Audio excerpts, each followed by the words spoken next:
what comes to my mind when you say Rally Dakar? It's definitely the toughest race in the world, but not only for the competitors, but also for us, media and photographers. It's about like being tired for 3 weeks in a row, like lack of sleep, traveling in the car, driving and navigating in off-road in the dunes, meeting new people, like exploring new landscapes, about the adventure, about fun, team, but also some fuck-ups that we have. So yeah, there are really so many different things that are condensed in those 2 words.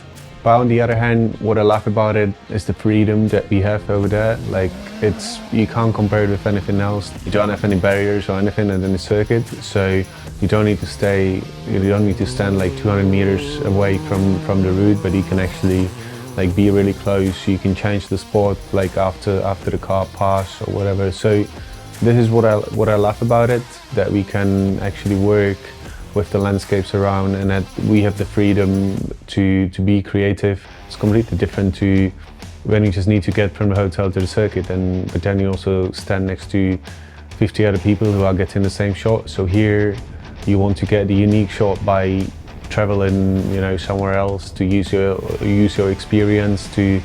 You need to have navigation skills. You need to know how to drive the car in off-road. You need to have the car ready and everything. So, and then on top of that, like when you get to the spot, you take the photo, and then it's quite easy, I would say. So I'm just gonna talk about it now, how we plan the whole day, and then we'll get to the point like how we get the spots and everything, because it's quite unique also for the Dakar and quite difficult. We always leave the night before, and we go out of the bivouac and sleep somewhere on the way, or like close to the stage for the next day, because it gets us like much more like hours of sleep, I would say, because I would never go and sleep in the bivouac like 9 p.m. or anything.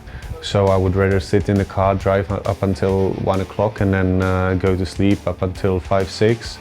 And so we don't have such a long days if we would need to wake up 3 a.m. in the morning and drive directly from the bivouac. So normally we sleep in the tents that we set up every single night, but this year we also had on one of the cars like the rooftop tent, and that's definitely something, and I'm gonna aim for the next year to have it on all of the cars, because it just made our life much easier. And you don't lose that much time setting up the tents and like cleaning everything the next morning. We wake up like 5 a.m. in the morning when we get the final information about the points for the next day. So here I'm just gonna try to quickly explain how it works with the points that we choose for where we shoot. The day before we get like 5 to 6 points, I think, for the stage for the next day. And there's like rough description of each point in terms of the kilometer of the stage and like approximately the time when the first competitors arrive, but then also description of what you can see there, like in terms of landscapes. So either it's again like dunes or rocky like road or something like that. So this is all we have, and we need to decide based on this. And so then we drive. We have like they call it proximity point. It's not really the point on the track yet. That's what we get only the day when the stage is happening. But it's like the closest point outside of the track. So it's usually somewhere near main road or whatever, like where they know that there's a signal, so we can receive the final information the next day. So that's normally the point that we sleep at, and we wake up 20 minutes before we need to go. We just clean everything, we pack everything, and then like 5 a.m. we sit in the car, we wait for the final info, and once we get it, we put the code into the GPS device that we have or into our phones, and here we are off to the stage. And once we reach the stage, we see on the device that we have from the organization, we see the route, so we can follow it a bit further or back and try to find some more spots for us, and that's what we usually do, just drive up and down. I leave you guys there, and then so we have different areas where we shoot, and yeah, that's how it works. But you don't really have that much time to drive. If we drive like 5-10 Ks, yeah, it's maximum, because we really receive everything quite late, so we can't leak it to the competitors, which I'm completely fine with. it's a navigation race, and yeah, probably not us, but some of the other medias are much more connected to the teams, and I can imagine that whatever info we have, it's going to the teams. So it's better like this, and I respect that. And it's just about how the organization prepares the points, and it should be definitely someone with like photography with experience choosing the points, which is not really happening. And sometimes you arrive somewhere where they call it photo point, but it's just flat area without anything. But yeah, that's another story. So, and as I said, like we have like 5-6 points, but what we always trying to aim for is point that is obviously good, but it's close to the start, and it's like multiple different reasons for that. Closer to the start you are, it's better light, basically, then you have more time before the competitors reach the finish, so more time before they start to, you know, searching for the photos and texting you where the photos are. Also, you know, the order that they should come in, like, you know, if you are at kilometer 10, the order is more or less the same as they started. If you are at kilometer 300, it's a little bit different, and they can all come together, and then it's complicated and everything. So yeah, we always try to aim for like closer to the start is better, but also we don't want to spend 5 days in a row near the start just because of all these what I mentioned, but it's not really a nice spot. But on the other end, we also have 2 cars that go to the stages, so sometimes we split. So sometimes someone goes just near the start to get at least something that we can send out quickly, and the other car goes somewhere deeper in the stage, so where we know it's like it's more nice for the photos, but we know it will be delivered a little bit later. So that's also why we have like different teams and we can split. So and then when you're on the spot, actually, so you need 99% we shoot like with the 2 cameras, because we always choose the spot so that you see the car or bike, whoever you shoot, you see them for a long time. So you shoot with one body with longer lens when they're approaching you, then when they are next to you, you switch for the next body with wider lens, and then again shoot when they're leaving with the zoom lens again. But so it's always about because we have 1 chance per day, so you want to maximize the chance of getting as many photos as possible. I'm being asked quite often like about our everyday life, so that means like what we eat, where we sleep, where we get a shower and stuff like this. So I'm going to talk about this a little bit, and it comes like if you have the media accreditation, normally you have the food in a catering in the bivouac, but we don't get there like actually quite often. It's basically just having dinner there. That's why we always come back to the bivouac to have dinner, to have shower, and to get the information for the next day, and then we leave. And sometimes internet connection if you need it. But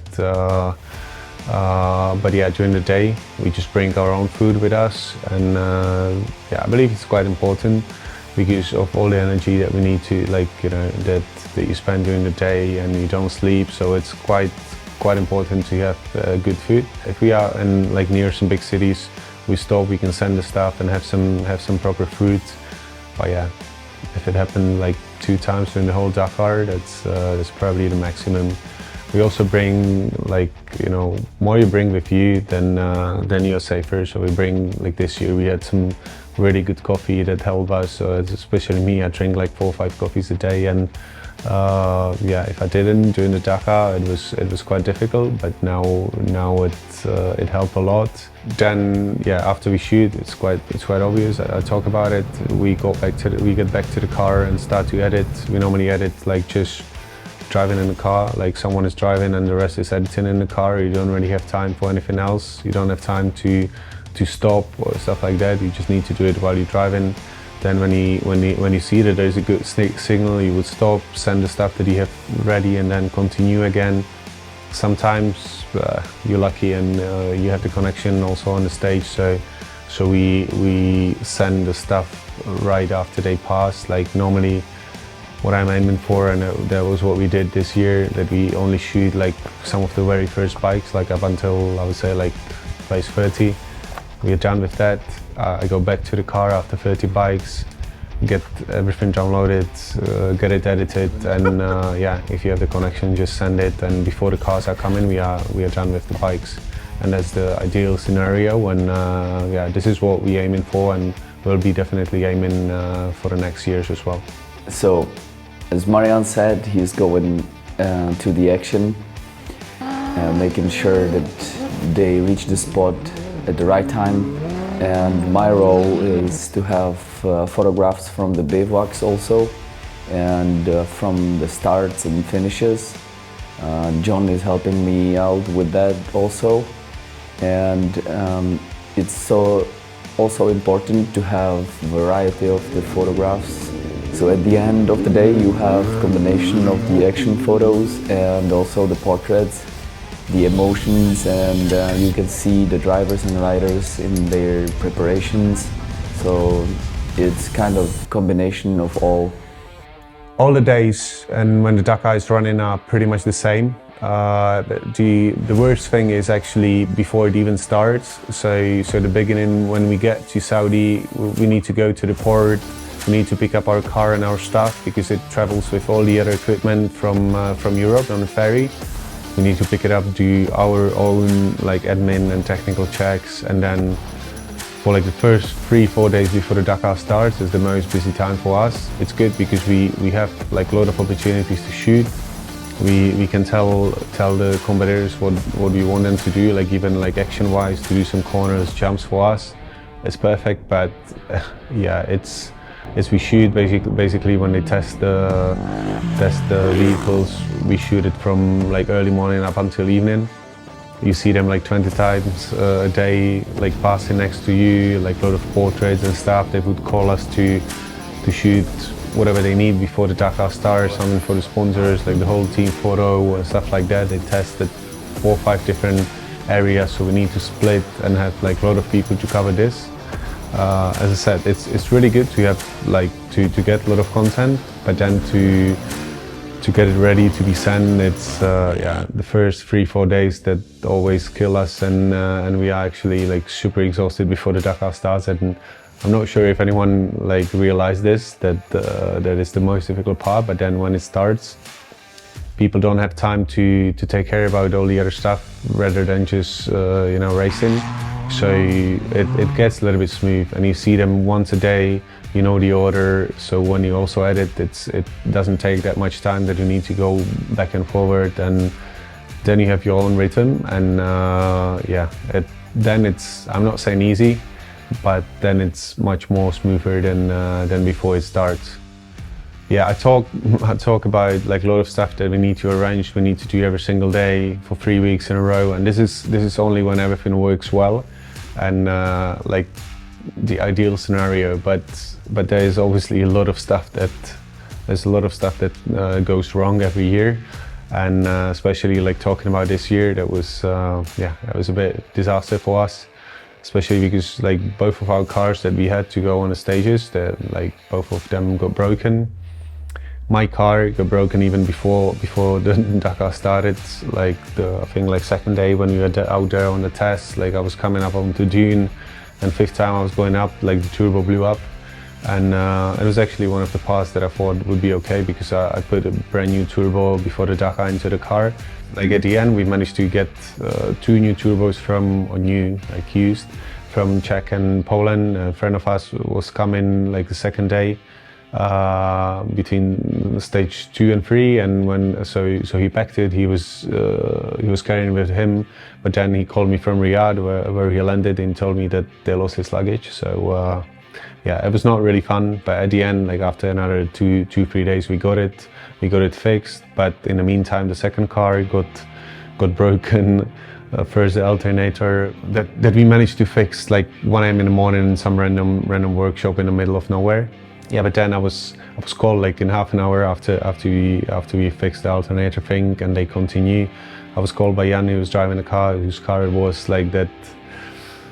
They stopped on the highway and the car was on fire, and then we realized like it was like some pipe from the gearbox, and it just got broken, and it just threw the oil on into the engine and exhaust, so it started to be on fire. But they managed to save this. But anyway, the gearbox was done, so again, like on top, but at the end we managed to fix this, so like in 2 days in Riyadh. So if you ever need any contacts in Riyadh for good Toyota service, like we definitely have some.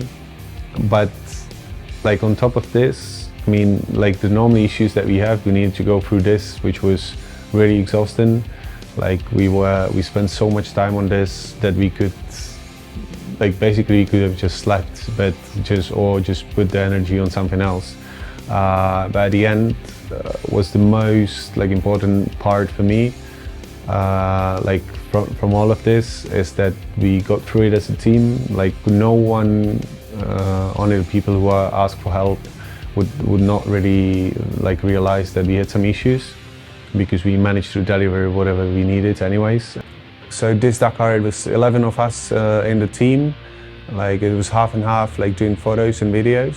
It's obviously not only me, because I would not be able to do this alone, and it's been like this for many years already. I only was there alone, I think, the very first year, but then it started to grow up. And so it was me, then it was Iri, it was Jan, it was Pavel, and it was Maciej, like taking photos, and then it was Ondra. He was mainly like there driving and doing some BTS with us, and then Roman, Jan, and Philip and Ankit, who were shooting the videos. So this was my 13th Dakar, already planned on 14th one, and then obviously it's something that I would like to do again and again, and as many times as possible in the future. There's always a lot of stuff that he can improve. He can do things better and bigger, and actually we already have like a lot of plans for the upcoming years, and if everything goes well, I hope so, then yeah, there's a lot of exciting stuff coming. So stay tuned, follow us, and get ready for the next Dakar.